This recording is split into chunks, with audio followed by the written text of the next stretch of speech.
Hello gamers, Magehammer here. Welcome to another edition of Tonight on Magehammer's Game Table, where we are continuing my series of Castles and Crusades solo role-playing, and this is Delve number 14.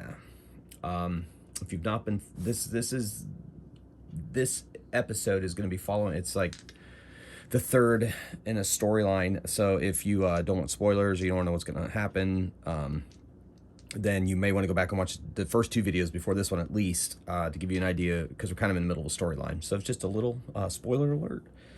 I mean, obviously, I don't even know what's going to happen, but I have some stuff prepped up. We'll see what happens. Anyway, so the story so far is that the Adventurers 3, Tobamus Leatherfoot, Ash Sundertree, and Staressa Lightbringer, and Spell League member Lothan Cardiff have been investigating a series of incidents where these magical black obsidian pieces of stone of purplish light in them have been animating undead, and they're trying to get to the bottom of what's going on with these things and who's putting them there and so forth. And they have captured two of the stones and put them into safe places. You can watch the other videos to find out exactly where that is. And that's leading us to today, which I will begin with an introduction. So, the heroes aren't back in Hawktree 3 days before they are approached by Talendra, Shields operative that they had met previously in an adventure while they were striving against a organization known as the Archivists. And she says, "So, adventurers, I have good information for the cause of the recent undead raisings. The Shields became aware of it and sent me to investigate, and through magical and informants and other methods, I have determined who and what is responsible for the recent rash of undead raisings. Apparently, a splinter sect of the Church of Draven, god of death, as you all know, has taken it upon herself to bring back the undead apocalypse, which recently plagued our lands. But thankfully, that apocalypse was put to bed by the vigilance of the Star Shield, who resurrected death god Draven, who Mordenmal, god of strife and evil, had killed. So, without them, we would all be walking zombies currently, or fighting them at least. Anyway, this priestess, known as Scandress, has decided that that is the way that things should be, that the world should belong to the undead, which of course is anathema to the teachings and the strictures of Draven, who believes that death should be seen as something welcoming and that undead are an abomination to death. So, she wants to try to take back the power. Now, where she found the Harkenstones, which is what these shards of necromantic power are called, that I was not able to ascertain. But what I was able to ascertain is that she is hidden and working out of an abandoned Church of Draven that was abandoned during the apocalypse. And she is working out of there. Apparently she has several followers with her as well. I do not know quite their numbers, but I know where they live, are currently operating out of. I will lead you there. And the Shields ask that you, since you have become involved in taking down at least two of these Harkenstones, that you finish the job and take them down, since you're already familiar with the enemies that you have been encountering. I will lead you to the temple, then there's a few other matters I have to attend to while you do what you need to do, and I promise you, you will be richly rewarded for helping the Shields. What say you?" Of course, our adventurers agree. I mean, they are heroes after all. Plus, they've gotten pretty used to the accolades and the free drinks and all the things that the people of Hawktree have begun to provide for them, especially now with this most recent set of adventures of theirs where they actually helped good folk take down evil undead. So they agree, and they follow her, Talendra, to the entrance to a delve. It's actually not in the Helen Hills, but it is close to Hawktree. And she says, may Aegis watch over you. Find the evil, stop it, take whatever Harkenstones she has left back to your temple, Staressa, in Hawktree, and allow the priests and priestesses to take care of it like you did the last stone you found.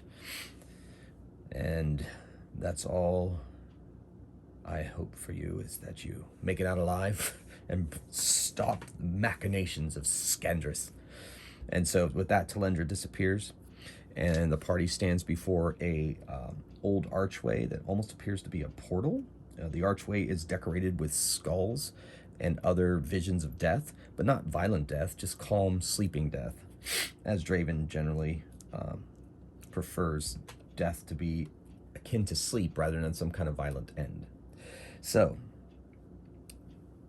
knowing full well they're going to end up in the darkness, well, who knows? Usually the followers of Draven are, let's see, they're going to go through the ruin portal, the portal into this underground temple. All right, so Staressa says, I shall go first, for I fear no evil.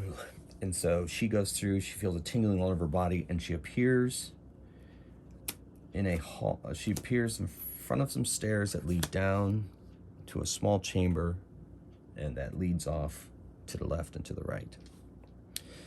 They all join her as they walk through the portal. And on the other side, at the top of the steps, is also an archway that tends to have like swirling blue mist in it, so they know they can go back out that way.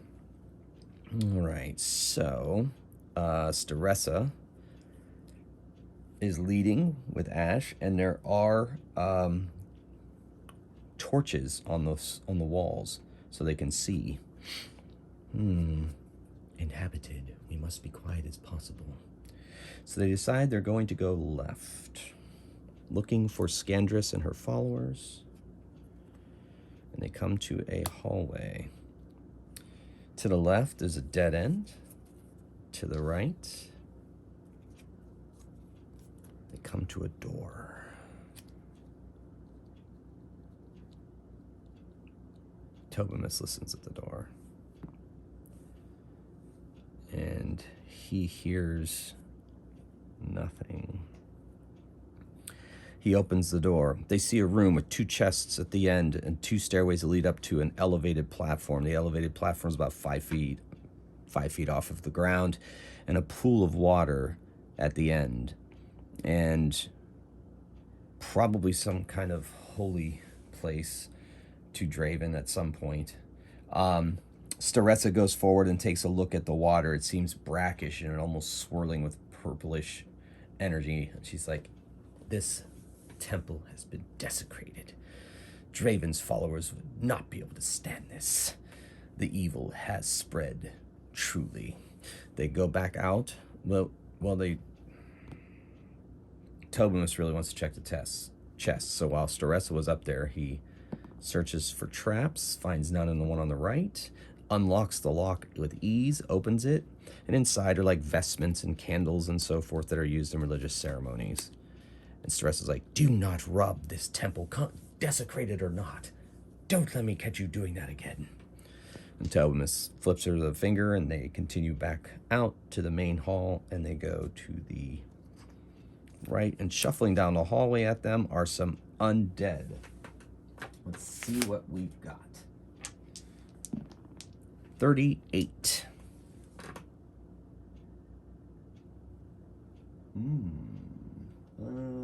Let's go 83. That'll be more exciting.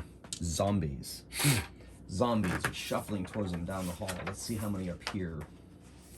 Let's see if the sound of battle draws any more in this old desecrated temple of Draven, god of death.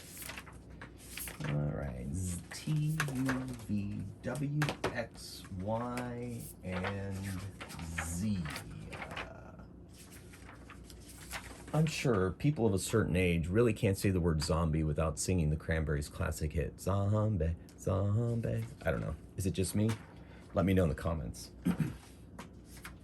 Okay, so we have 1 to 10. So there's, you know what? Let's get crazy. Let's make 8 of them. There are 8 zombies on their way. They have D8. Now, the crazy thing about zombies and castles and crusades, if you haven't watched some of my other episodes where we run into zombies, is that if somebody gets swarmed by 3 of them, they automatically take 2 hit points of damage because of the swarminess nature of the zombies. So I'm going to give them, I'm going to give them 8 hit points each.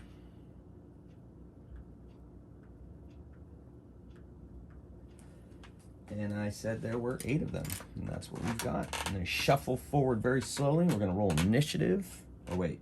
No initiative. I think they go... Never gain initiatives. They're always last. So our party gets to go first, and the zombies will always go last. All right, so who is most eager to smash or shoot or take out the zombies? Looks like we have Tobimus, Staressa, of course, and then Ash, and then Lothan. So Tobimus lets fire with his crossbow at the lead zombie, hits an armor class 11, and just misses the zombie.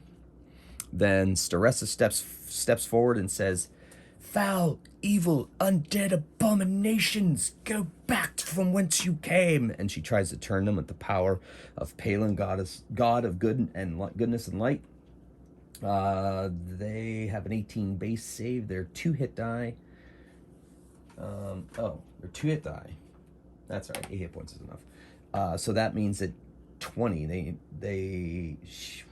All right. So no, it's her base, not their base. Her base is still 18 because they are. That is not a primary attribute for her. So 18. Their hit die is, so it's 20 is her base. She gets +3 to this, so she needs a 17 to turn these zombies. She does not do it.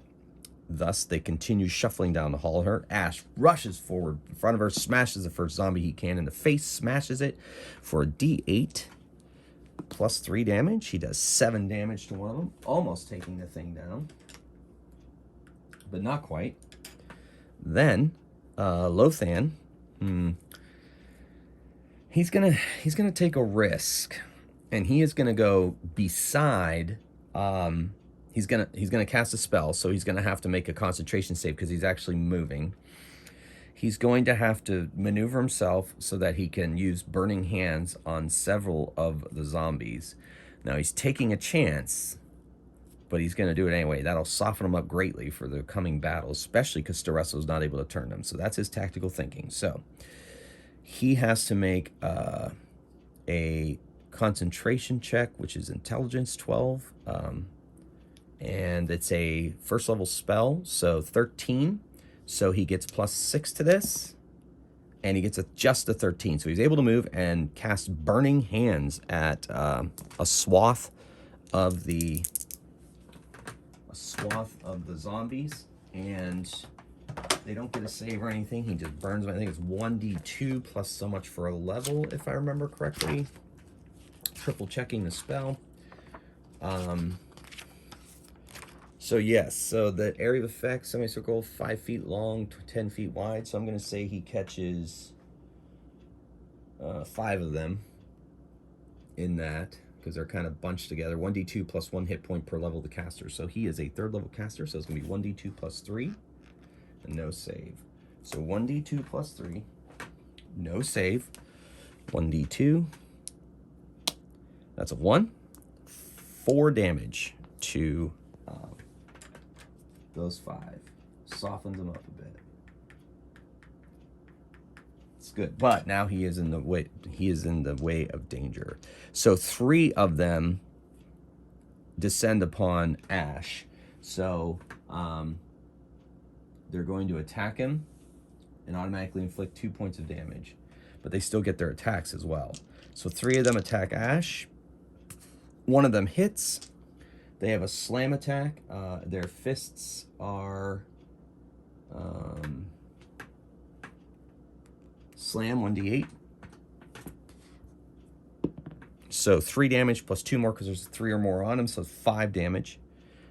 He starts with 46 hit points, so 5 damage, so he's down to 41. All right. And then Lothan is attacked by 3 of them.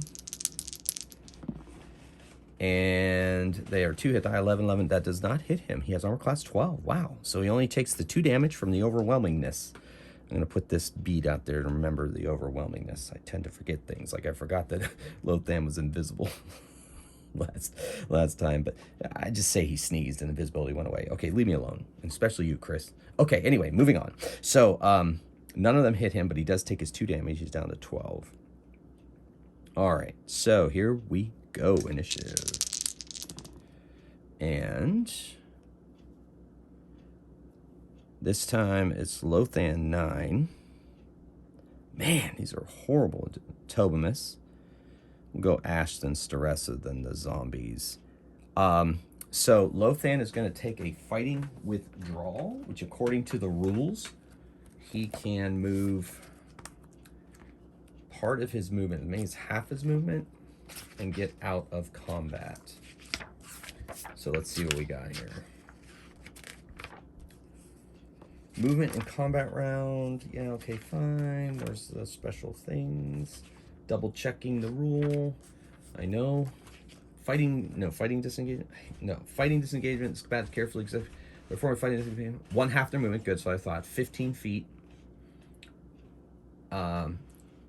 They move 1/2 their movement rate or less away from their opponent, and they can disengage from combat. The character suffers no penalty armor class, but they cannot take any other action around. In the round following disengagement, yep.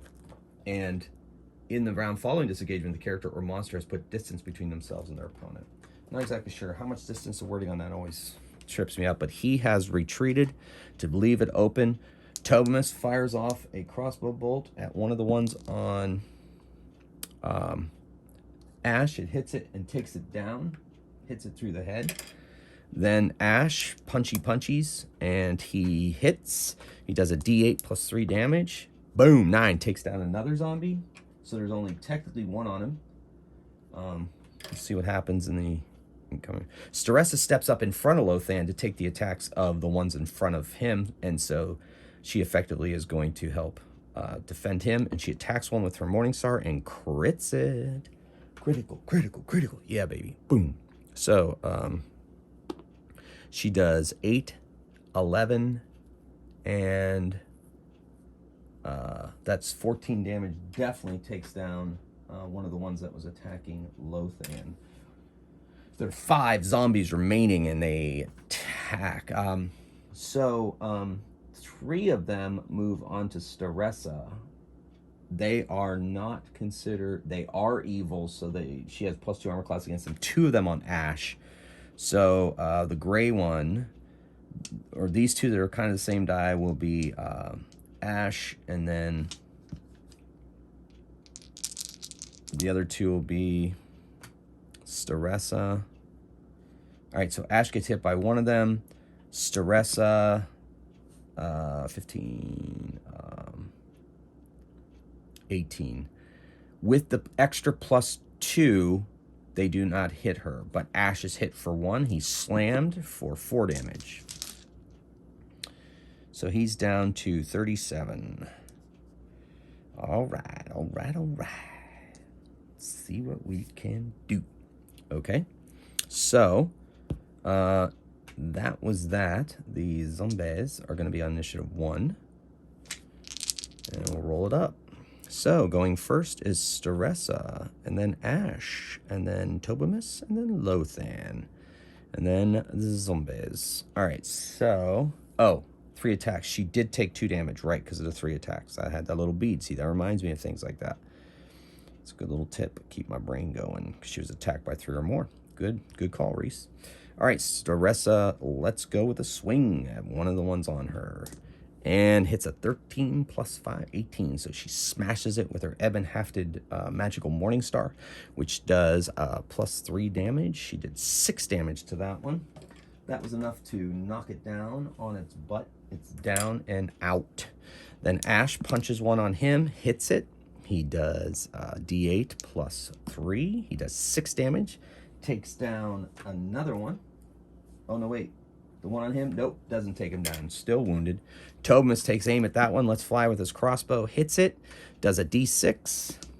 And does 4 damage, taking it down. Teamwork, folks. Teamwork. 3 zombies remaining. And they're one. I think one of them's shifted over to Ash and 2 onto Staressa. But Lothan, he goes forward and is inspired by how Staressa tried to save him, and he can attack with his staff from back rank. So he's going to poke at the one that's in front. Ooh, and he hits it for a D6. He does 2 damage. Not enough to take it down, but it'll definitely soften it up. So he's helping out his friend. Awesome. And then, so that means there's 1 on Ash, 2 on Staressa. That's 1 on Ash, miss, 2 on Staressa. And, ooh, 19. So 1 does get through that special protection that she has, and she takes 8 points of slam damage for 3 damage. So she takes 3 more. So she's at 26. All right. The zombies continue their onslaught. And oh my goodness gracious. I mean, that's just disgusting, really. We'll just have Tobimus go first. 3 threes. That's insanity. All right, Tobimus lets fly with a crossbow bolt. And he hits, and he does a D6. That's on the one on his buddy Ash. Okay, yeah, whatever. All right, Staressa, let's swing. And she hits armor class 16, which is a smash. And does 4 damage. Rolling lots. Starting the ones are starting to roll out. But she takes 1 down at least, so there's only 2 remaining total. And they are pretty well. Lothan stabs with his, well, you know, punches with his his staff and misses. Ash punches with a fist. Ooh, 14. Just, well, it doesn't just hit, but hits. And he does D8 plus 3. Takes down another one that was attacking Staressa. There's 1 left. And it attacks Staressa and misses. And they roll initiative. Pretty much, I'd say, a done deal. We'll let Staressa attack, then Tobimus, then Ash, then Lothan, then the zombies. So, Staressa swings, hits, and that's probably going to end this fight. 6, boom, goes down. So, they went against 8 zombies. Alright. Check out the experience points real quick.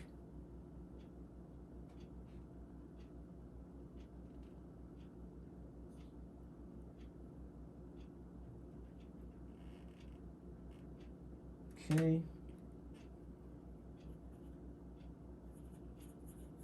They don't have any treasure. And they go around the corner searching for Scandrus. Torches line the hallways. They know somebody's got to be home. What kind of evil machinations are these people up to? This foul splinter cell, the Church of Draven. You know, they get this one a lot too. Do they? No, maybe they don't. Okay, we'll do it. So go around the hall. There they go. Blah, blah, blah, blah. Let's see if there's a trap, first of all. PC's level right now, we're counting it as 3rd level. So 7. So there is a trap. It's a hidden pit trap. I think that works. So first person leading is going to be Staressa. And the trap opens beneath her feet. Let's see if she can, I'll give her a chance to try just for excitement's sake, see if she can grab the edge. So it'd be 18. The trap looks like it's at the 1st level, so we'll make it a 19 to grab onto the side so that she does not fall in. So she needs a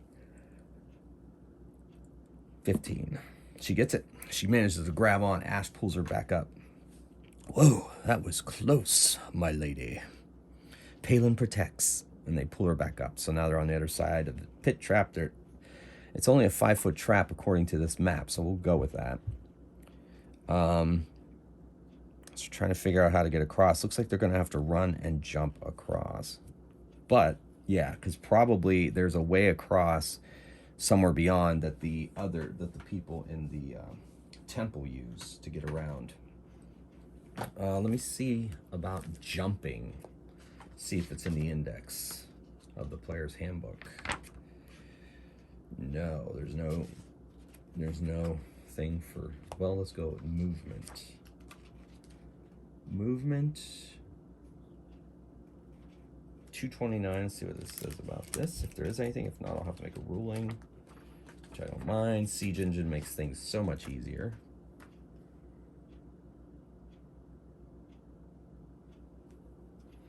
You know what? Okay, so here's what we're gonna do. Let's say they can jump with a running start.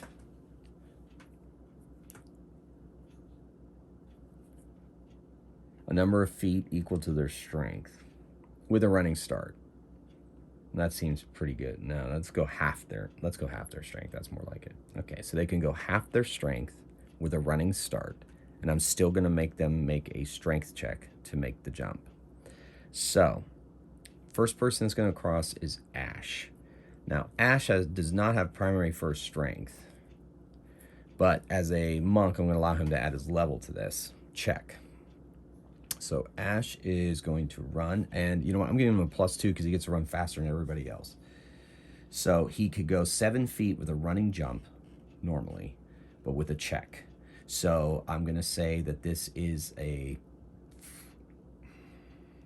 you know what? The pit is, you know what? I'm going to make it challenge level 5. I'll make it a challenge level 1 for every foot across the pit. Why not? That's crazy. All right, so he's got to make a 23. I'm giving him an additional +2. So that's +8 to this roll. And he doesn't make it. So he is going to see if his fingertips can catch the other side of the pit. That is a dexterity. So that's 12. Make it a 13. Yes, so he grabs the other side of the pit, pulls himself up. He's on the other side. Everybody else is not very confident. So he says, well, hold on. Let me go see if I can find a way across. And they're like, be careful. Be careful. I'm gonna need to see what he sees at the end of this hallway too. Oh, yet another hallway. Okay. So it doesn't appear to be anybody in that hallway. I guess there's death traps in the God of Death, but okay. Unless they've been placed there now since this sect has moved in here. Am I still on the camera? Yes, wonderful. I may have to still move this all down here if things get a little crazy. Let's move it down a little bit. All right, so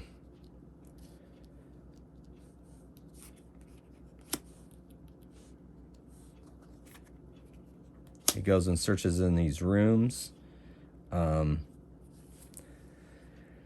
Looks like there's been people there, but he sees that table. He takes the table, lays it over the pit, and they all cross over, and they leave it there, covering the trap. All right. Then they go forward. Now, I got a random trap generator with the expansion, so instead of using the trap that's on here this time, I'm going to actually use this because there's trap around the corner here. So they're all going much carefully now, though. And so I'm going to roll a d12 and see what kind of trap lays ahead for them. All right, so that is that. I'll let you all know when that happens. In the meantime, because I have an elf and a half-elf in the party, they might have a chance to detect that secret door as they pass by it. Oh my gosh, yes, both of them detect it. They're like, ooh, secret door, let's open it. So they find the mechanism that opens the secret door. They go to the end of the hall, and it ends in another secret door. From this side, the secret door is apparent, so they push on it. It opens up, and whoo, it just keeps growing and growing. All right, like I said, I may have to figure out a way to get this all on camera. Okay, so see if they sense that secret door as they pass by it. Ash does. They open it. Looks like an old resting place. Why did... Maybe it's a visitor spot, or maybe they hide. Maybe they used to hide people seeking asylum there, sanctuary in there. So they hide them there if they ever get searched. That's probably what that is. That old secret room. All right. I'm gonna make this a dead end. I'm gonna go this way. Oh boy. Side entrance, another entrance into the temple. Tobimus listens at the door, hears nothing. Strangely quiet in this Temple of the Dead. Okay, so I think I still have a little bit of space left on the camera. So I'm gonna reveal, they're gonna go around the corner. And there we go. You know what? That one came about last time. Let's do another one. Yeah, there we go. All right, now, since that would end this dungeon, because I made that a dead end and that a dead end, we're going to replace it with a final. Yes, that makes sense, that one. Good. Random stuff, love it. As they turn the hall, they see a woman. There's an altar there. And she's sitting on the altar, swinging her feet. And to either side of her are some undead creatures. We're going to say there are 4 zombies. There are 6, or let's go 4 skeletons. I like the number 4 for some reason right now. And 4 skeletons. All right.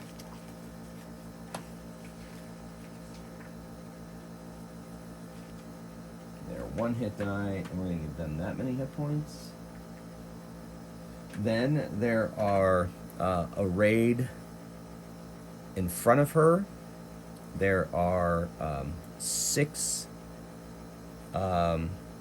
humans, male, female, wearing black leather armor, black breeches, black boots, and they have the holy symbol of Draven emblazoned on the front. They're carrying clubs.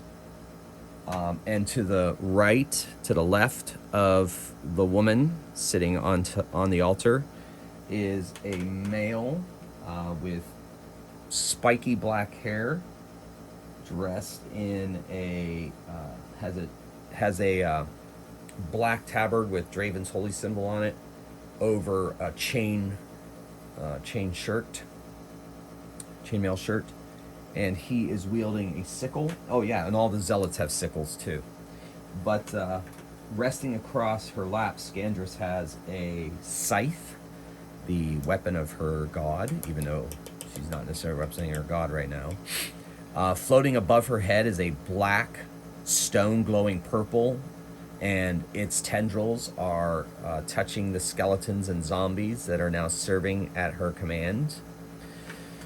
And the heroes are 5, 10, 15, 20, 25, 30, 35, 40, 45, 50, 50 feet from the closest zealots. And then the next row is undead, and they flank her, as well as her acolyte, and then her. Welcome, interlopers, to my temple of Draven. Yeah. Yes, we know who you are. You are Scandress, says Staressa. Give us the Harkenstone and end this madness, or we shall end you. Oh, are you the ones that have been foiling my plans for the past several weeks? Your deaths are going to taste sweet, and not only that, you shall serve me. Like these do. Once I kill you, your corpses will serve my needs and purposes with the power of the Harkenstone. This world will rise. This world will return to the undead. That is who it belongs to. That is who it shall have. And finally, Lothan says, enough talk. And then let's check the range on sleep and see if we can do it from... I think it has a pretty good range. You can cast a spell. Or we're going to roll initiative, I guess. We'll roll initiative. That'll make it more exciting. Oh, yeah. Range is well in place. So, initiative. I'm always going to have the zombies. In fact, I'm going to have the zombies work on their initiative. Let's say they've been enervated by the Harkenstone. That'll be fun. Lothan is first, but then the enemies, then Staressa, then Tobimus, then Ash. All right, so Lothan casts Sleep Spell up to 150 feet away. There were 6 of the Zealots. Then there was the Acolyte. And then there is Scandrus. All right. So, Sleep flies down the hallway. He puts to sleep 2d4 hit die worth of creatures. He puts down 4 of the Zealots. Double check that that's 2d4 hit die. I'm almost 100% positive, but I always tend to doubt myself at times. So, Sleep. Yep. Yes, yes, yes. Yep. Okay. So 4 of them slumped to the ground, and he didn't even have to move, so I didn't have to make a concentration check. The other 2 Zealots wake up 1 of each of their other Zealots, so that brings them back. That's their actions. The skeletons rush past the Zealots and come down the hallway. So they have a movement of 30 feet, so they're going to make it right down. They're going to be right down on Lothan, but not able to attack at this juncture. And then the Acolyte is going to step forward and cast a spell on the PCs.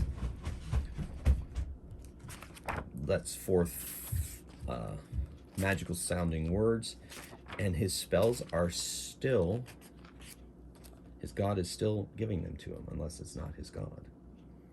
All right, so they do get a saving throw, and his hit die is just 1.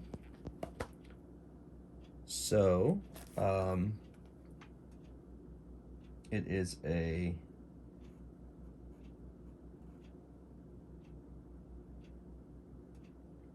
no save. The spell causes the caster's enemies at -1 penalty hit saving throw gets feared. Never mind. It just does it. There's no save involved. That was spell resistance I was looking at. So now they all have up to, doesn't say how many, 1 minute per level. Woo, woo, woo. That's going to be crazy. -1 to hit. So our people have -1 to hit and -1 saving throws versus fear. Mark off a spell slot for the Acolyte. And then that brings us to Scandrus. She casts Hold Person on Lothan, so that if her skeletons do get to attack him, that would be very bad. So here we go. All right. Hold Person. 1 round per caster level it lasts. And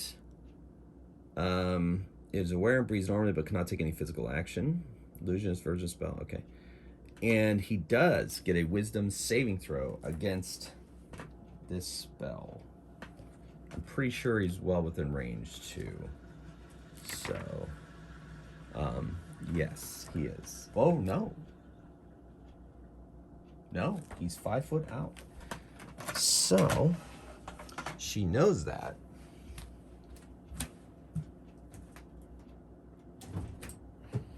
So she's going to have to move, so I'm going to have her make a concentration check. I still, and since my house rule, I use intelligence for wizards, I'm going to use wisdom for clerics, and that's what she is. So she is going to make a wisdom. The level of the spell is 2, so she does have wisdom as a primary, so she needs to roll 14 or higher. She gets to add her level and her wisdom modifier. And she makes it easily and casts the spell. Moves up, she hops down from the thing, moves up 5 feet and casts the spell. And Lothan now has to make a saving throw. Her hit die is 4, so that's the class level, challenge level of this spell. It is a wisdom. He has wisdom as a primary. So 16 is what he needs, and he gets to add +5 to this roll. And he gets a 13. He is paralyzed. Cannot move for 4 rounds. So I'm going to count down those rounds with this die right here. I'm going to put it right there as well. And they have -1 to hit and that. Okay. Staressa moves forward, and she attempts to turn. I think she's going to turn each type of undead separately. Doesn't have to do the whole crew at once. No, it's a group. So they're well within 60 feet. So she is going to try to turn all of them. Now, she has to make a wisdom check, which is 18. The hit die is 2 for the zombies, 1 for the skeletons. So the lower undead will go first. And yeah, okay, so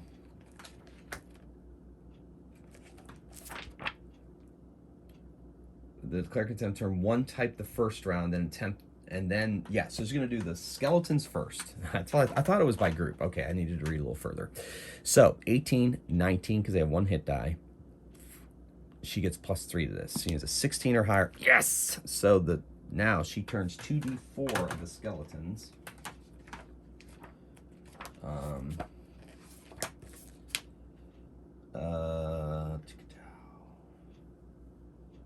Or is it? No, it's 1d12 common undead. Turn in affects 1d12 common undead. All right. So let's see what she gets. She gets 12, so she turns all of the skeletons. They turn around and run back the way they came. Then the tendrils of the Harkenstone following them as well. Tobimus lets loose on Scandrus with his crossbow. Misses. Ash moves forward. And he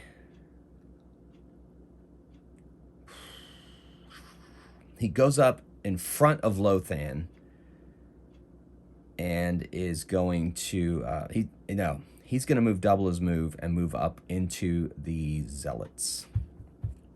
But that's all he gets to do this round. And then we roll initiative. Or no, wait. Now that he's there, the zombies actually... The zombies can attack him, so I will have that happen. So let's go 3 zombies on him, which does 2 hit points automatically, and they attack. One of them hits. So it does a D8 slam, 6 + 2, because there's 3 or more, 8 damage to our monk, down to 29 hit points. Probably should have healed, but they didn't realize they're about to walk into the final boss battle. But anyway, he's up there now fighting zombie, trying to get to the zealots, but the zombies moved on him and attacked him while he came there. Thought they were going to try to attempt to hit their master. So, all right, this is the 3rd round for his paralysis. All right, so we go Lothan. He's paralyzed. Tobimus. Oh, Ash. Ash is ready to roll. Then the zombies, then Staressa. They have -1 to hit. I forgot about the -1 to hit. He's still... No, nobody really attacked. Okay. So Ash is going to punch... Forget about the acolytes. Or forget about the zombies. He's going to... he's surrounded by zombies. He better punch the zombies. Oh my gosh, missed. They needs a 12. He only got an 8. Tobimus lets loose with the crossbow bolt. He's going to shoot one of the zealots. Misses. Not looking great. All right, so 3 zombies attack... Well, we'll save zombies for last. That only makes sense. So, zealots. 2 of them stand up, get themselves together. The other 2 attack Ash from behind. They get +2 to this attack. So +3 total. One of them hits him. They have sickles for a D4. He takes 1 point of damage.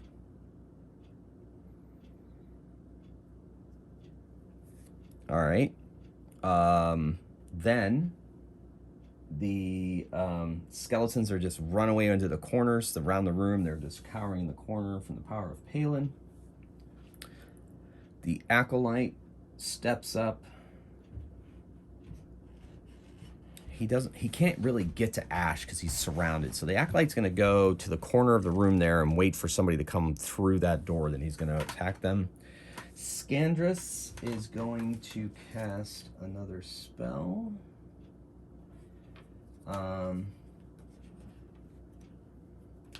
She is going to cast...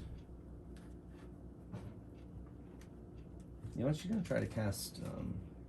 no, she's going to save that. So she's going to cast a spell upon herself.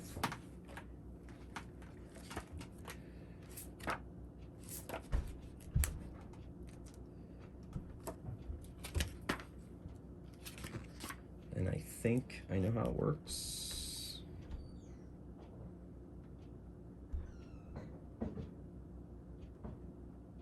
Yep. So she casts a spell on herself.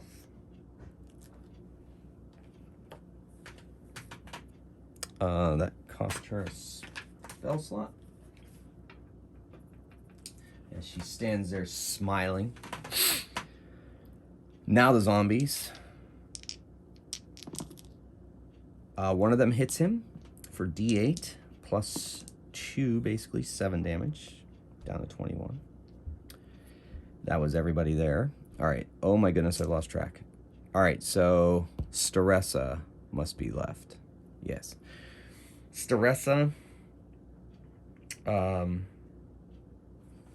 see, she is going to go forward. These creatures all have she has +2 armor class against all these people, +2 against her spells, her saving throws. She is going to go forward, double her move, and she saw where the Acolyte went, so she's going to go after him. Oh no, she's going to move up and turn the zombies. Duh. Okay. They have a hit die 2. She is unable to do so. So let's go back to initiative. Oof. Oh, good. Lothan, Staressa. Woo-hoo. All right, so let's see what happens. So, Lothan, he's paralyzed for 2 more rounds. Staressa swings at the Acolyte, or she moved up and did that. So she's going to move in, go around the corner, swing at the Acolyte and miss. Or wait, now Scandra. Yeah. No, the Zealots. So, no, she's going to turn the corner, go up to the Acolyte. She swings and misses. Lothan is going to punch a zombie, and does. He does. Oh my gosh, this die. I'm done with you. I'm done. Anybody ever throw a die across the room because you've had it? I mean, you agree with me. This has rolled an inordinate amount of ones. So it's gone. I'm not using it ever again. Mark my words.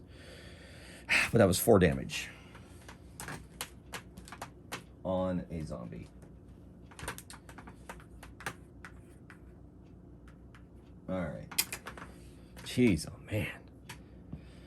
All right. So he's attacked. It's just easier to do zombies first. One of them hits him, so he takes... There's still 3 on him. Oh my gosh, so he takes 10 damage. This is not looking good for him. All right, he went into a dangerous situation anyway, though, folks. And he has -1 to hit. We've got to remember the -1 to hit. Remember the -1 to hit. All right, so the other people.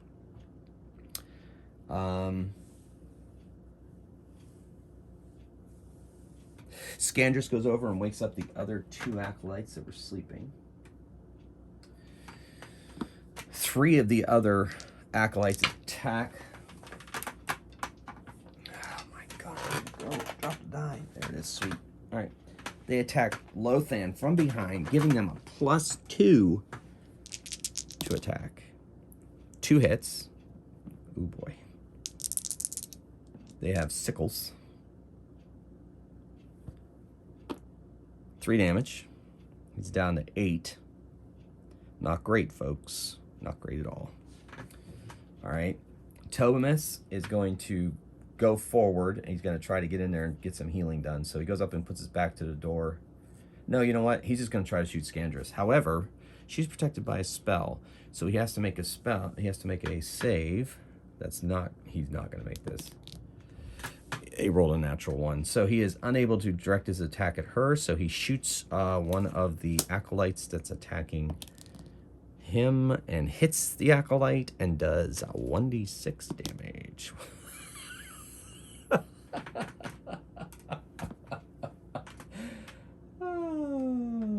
I just thought, I don't know. I don't know. I mean, I know it's part of the game and everything, folks, but it just seems like, maybe because you notice it more, but it just seems to me like I roll more 1s than not. -1 to hit, too. Don't forget, Reese. Magehammer. All right, so, my goodness gracious. This battle is not going well.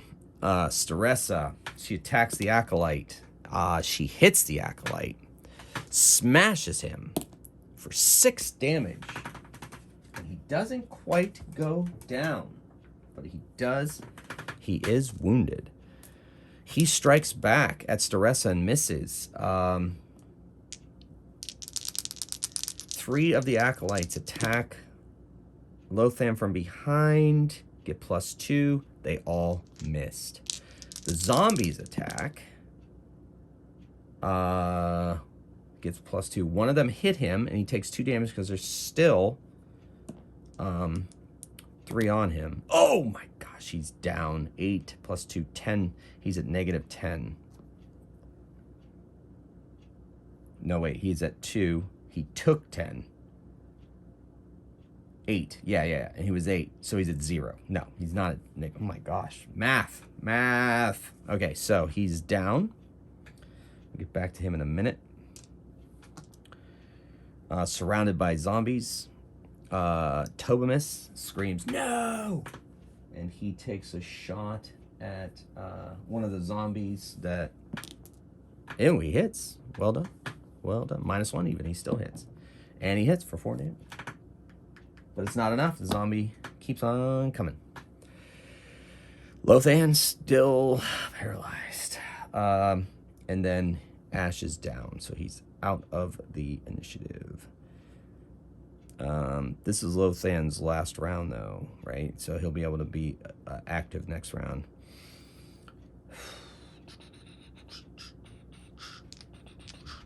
So yeah, I can roll his initiative now. He's back up. Lothan is our boy. Ash is out. They all still have -1. Okay, so Lothan gets a 6, which is good because he's no longer paralyzed. Oh my goodness. So he goes forward and casts Sleep again. Puts down 2d4 hit die worth of... Oh my gosh. 3. Why am I... No, you know what? Those are the bad guy dice. I'm making an executive decision to roll the Lothan dice. That's better. 7 hit die of creatures. So these guys, 2, 3, 4, 5, 6, and there's not enough to put down either. Well, the acolyte, but the acolyte was not in his view, so I'm going to say the acolyte is not asleep. But he did that down the hall. Staressa, she swings at the acolyte. She hits armor class 12, which is just not enough to hit him. She rolls a lot of 7s. You notice that? All right, so the acolyte swings back at her, hitting armor class not her. Then the zombies, or Scandrus sighs, wakes up 2 of the acolytes. Or I'll say it's one of the acolytes. That makes more sense. One acolyte gets back up. He can't do anything this round, and the zombie starts shuffling towards Staressa. Tobimus. He lets loose on that zombie he's been working on and misses with a 1, and his bowstring breaks, so he's going to have to redo his bowstring. All right, here we go. He's got to get to his friend Ash. All right, so So Tobimus is going to dash down the hall and go 40 feet. Because he does have a 20-foot move, I believe, yes.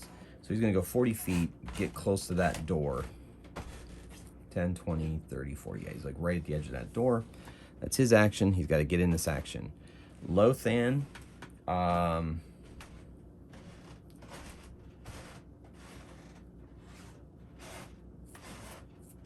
he's going to try to hit Scandrus with his Wand of Magic Missiles. He has to make a Charisma test. I'll add his level to this. 18 plus her level, so 22 he needs, so 4.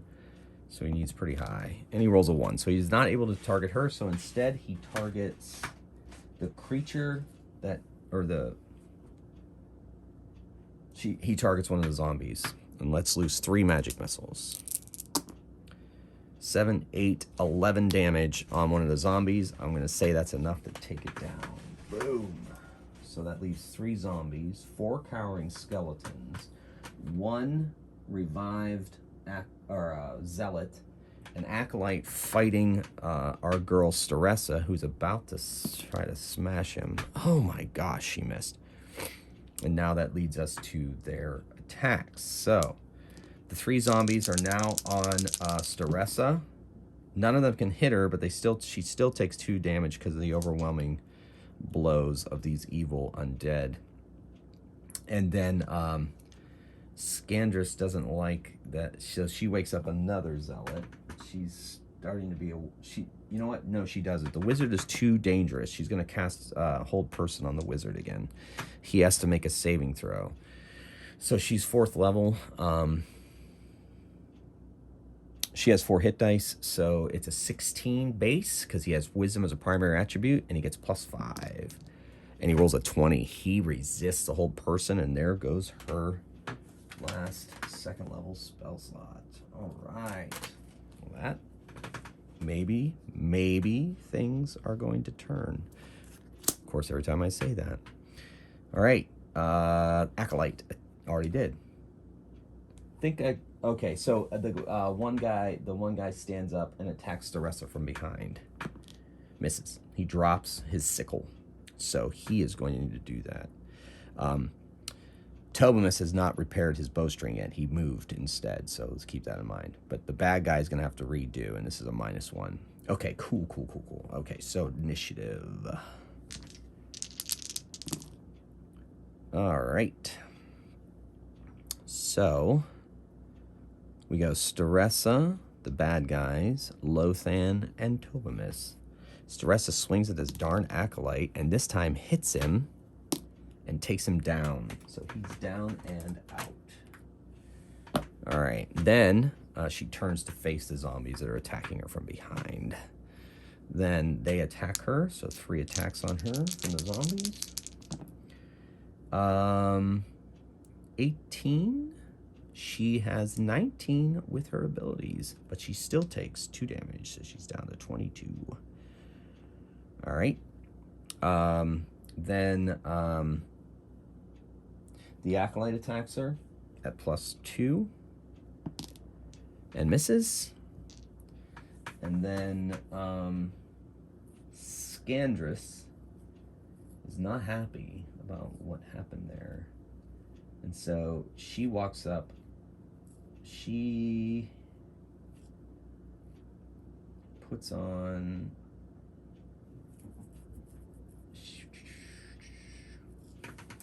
She casts another spell. I gotta double check what it does.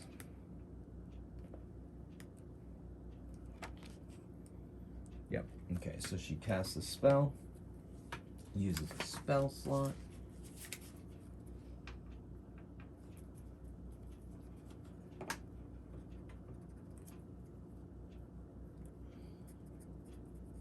All right. Okay, so that's Scandrus' ability. I think that's all the bad guys. And now Lothan.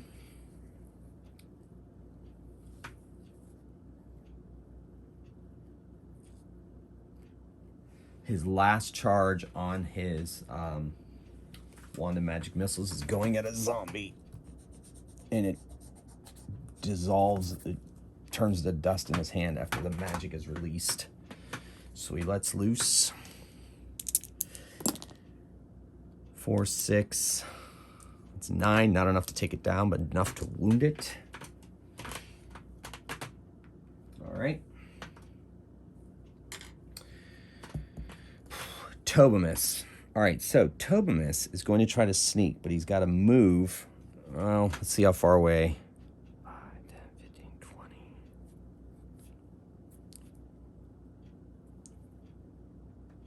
He can use half his movement, have no penalty, or his full movement, have a -5 penalty. 5, 10, 15, 20. I say he's just close enough. So he has to move silently and to avoid detection, or just kind of avoiding detection, and then next round he'll be able to use the dwarven healing stone on an ash. So he rolls. He needed a 12.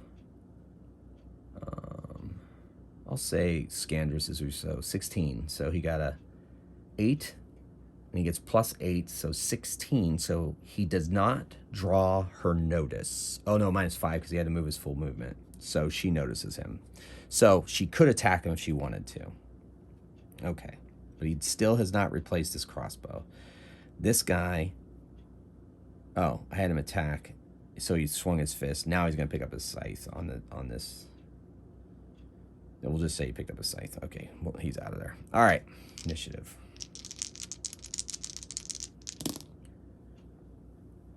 All right. So we've got Lothan, Tobamus, Scandrus and her minions, and then Staressa. Lothan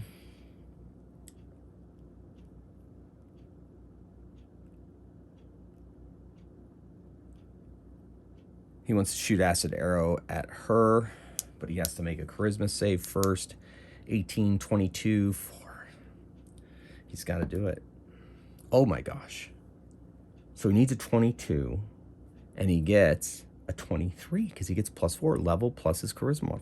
Yes. So he's like, oh, he shakes off. He's like, I can attack her. And he lets loose with a acid arrow. It's a touch attack, so it's a 10. He needs a 10. Oh, is that on camera? Yes, it's the acid arrow goes flying over her head.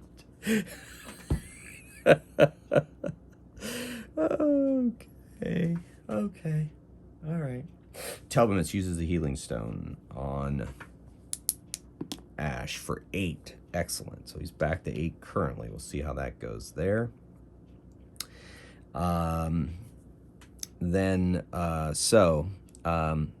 Scandrus is not really fond of the fact that that wizard is still around, but Staressa is a bigger problem, but so is that halfling. So she walks over to try to swing her scythe at Tobamus. Hits armor class 11. He dodges out of the way. Then 3 zombies still on Staressa. None of them hit her, but she still takes an automatic 2 damage because there's still 3 of them. We can't seem to get that number down.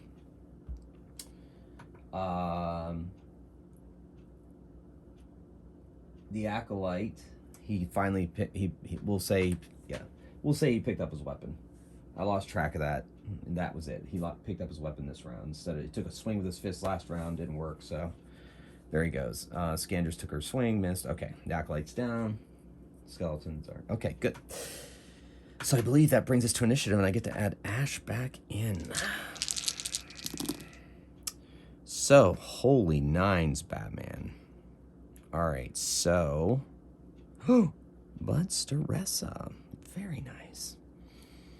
Staressa swings at a zombie, and she crits it, and that takes it down. It doesn't have very many hit points.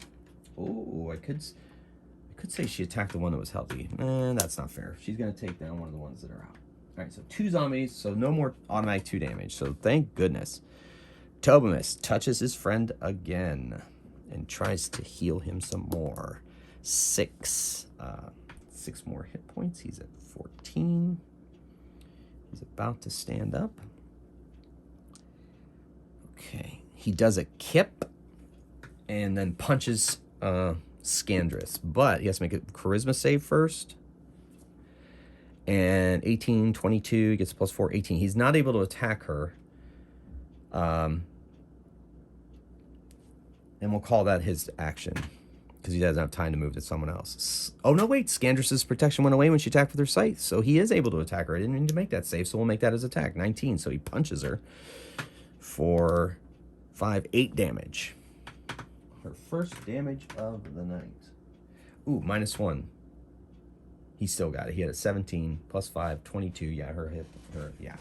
Don't forget the -1, kids. Tobimus has not yet done that. Okay. 2 zombies and an acolyte. The acolyte's the gray die on Staressa. Nobody hits her, and she doesn't take the automatic 2 damage. So that brings us now to Lothan.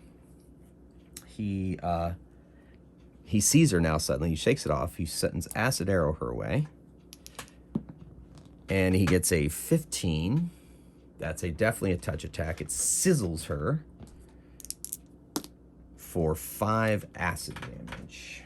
She screams in pain. And says, more of that, please. Initiative. So, Tobimus, Lothan, Scandress and her minions, Staressa, and Ash. So Tobimus takes this opportunity to whip out his dagger and attempt to stab her. Now he has, at his level, I think, he got sneak attack. And he's going to attack her. He can't get behind her, but he's going to attack her from the flank. And then sneak attack as a rogue. Can't get back attack. Instead, he's going to get sneak attack. Victim is when an opponent or victim is aware of the rogue but unsuspecting of attack, a rogue can use a sneak attack. For example, rogue can have conversation. No. But I'm going to give him +1 for a flank attack. Whips out his short sword and attacks her. And he hits with the 18 +2, so that's a 20. He stabs her. -1, his +1, so he just kind of jakes out. So he hits her with his short sword. D6 +1, 7 damage. Woo! You shall never take me alive. And they say, yeah. So then we move on to Lothan. His acid arrow burns her for another 6 damage. Smell of sizzling and searing flesh fills the air, and he lets forth with a good old-fashioned magic missile at her. He gets 2 missiles at this age, level 8 damage. That sends her to the ground. But the Harkenstone raises her back up. The tendril from the Harkenstone goes down and vests her body, and she stands back up, and her eyes glow purple. And the acolyte and the zombies all are still attacking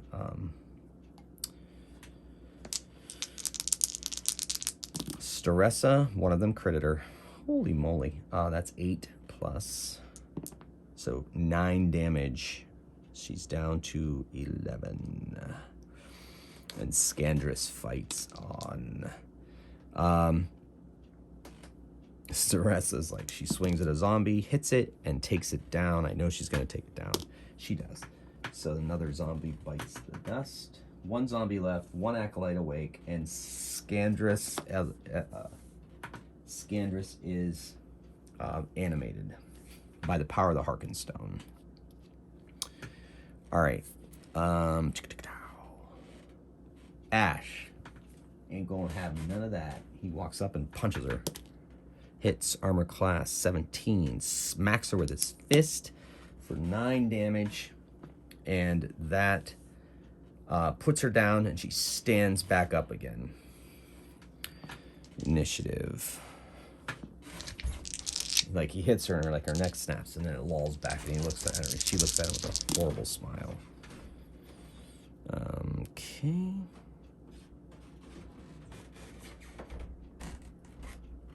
It's not looking great. All right, so Lothan, he's starting to get an idea that this is not great.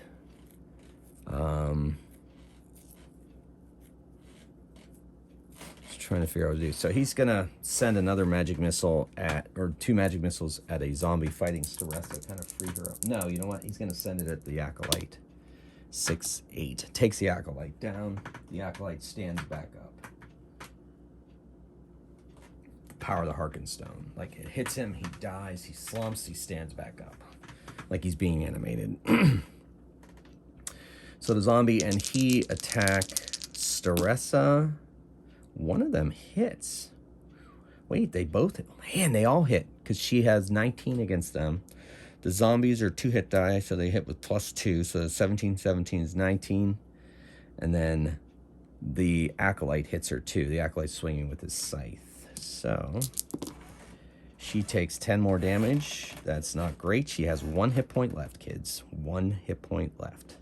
How is this going to end? Ash says,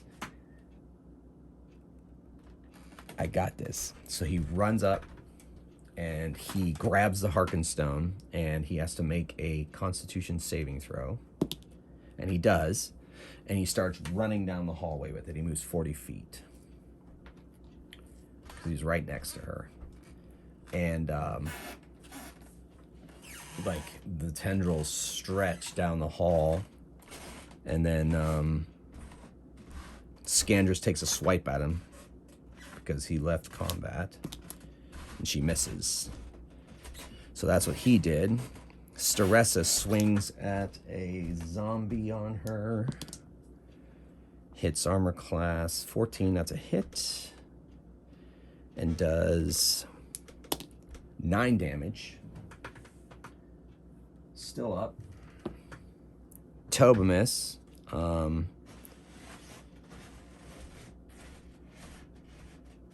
attacks with his short sword, misses, and then oh wait, was that Lotham's? Wait, did she already attack?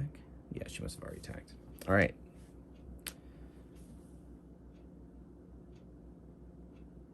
Yeah, she hit a zombie. Okay.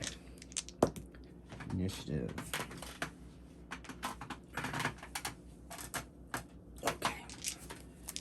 Okay, here we go.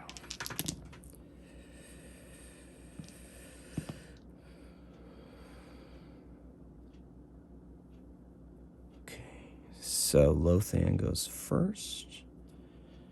He has a 2nd level spell left. He is going to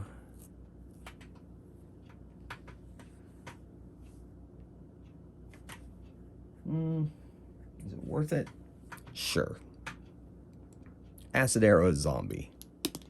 He hits. Just a touch attack. 2d4 sizzle. No, not his dice. This dice. That's 7 damage.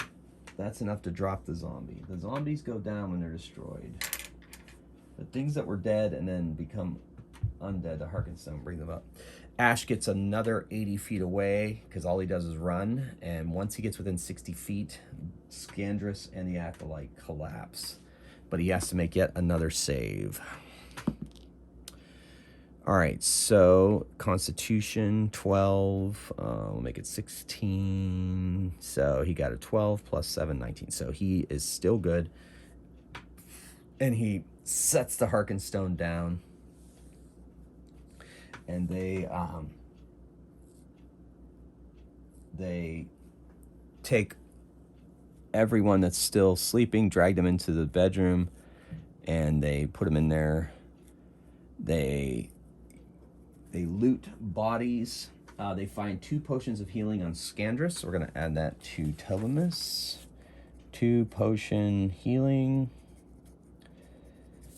But they don't really have too much else. They spent as much money as they possibly could to get the Harkenstones, so they, without much treasure, much anything else. So they're zealots. They have no real use for that.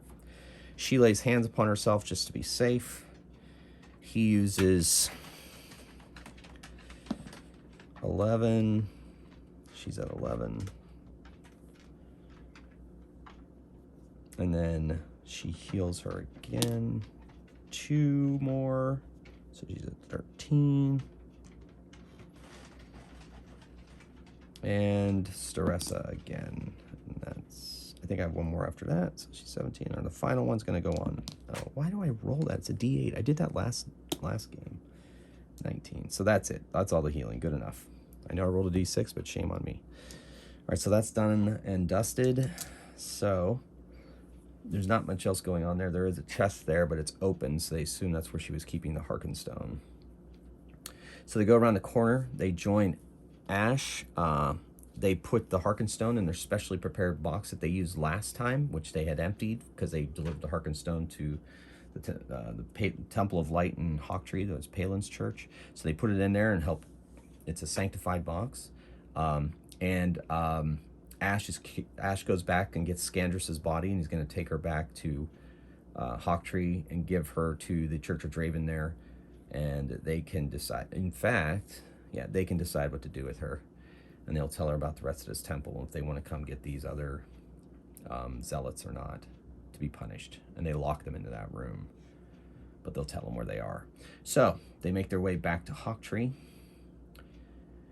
and we shall see what adventures come their way next time. Once again, ladies and gentlemen, thank you so much for watching. I hope you've been enjoying this storyline as much as I have. Hope you've been enjoying these delves as much as I have. So until next time, keep on rolling dice and playing games. And this is Magehammer saying good night.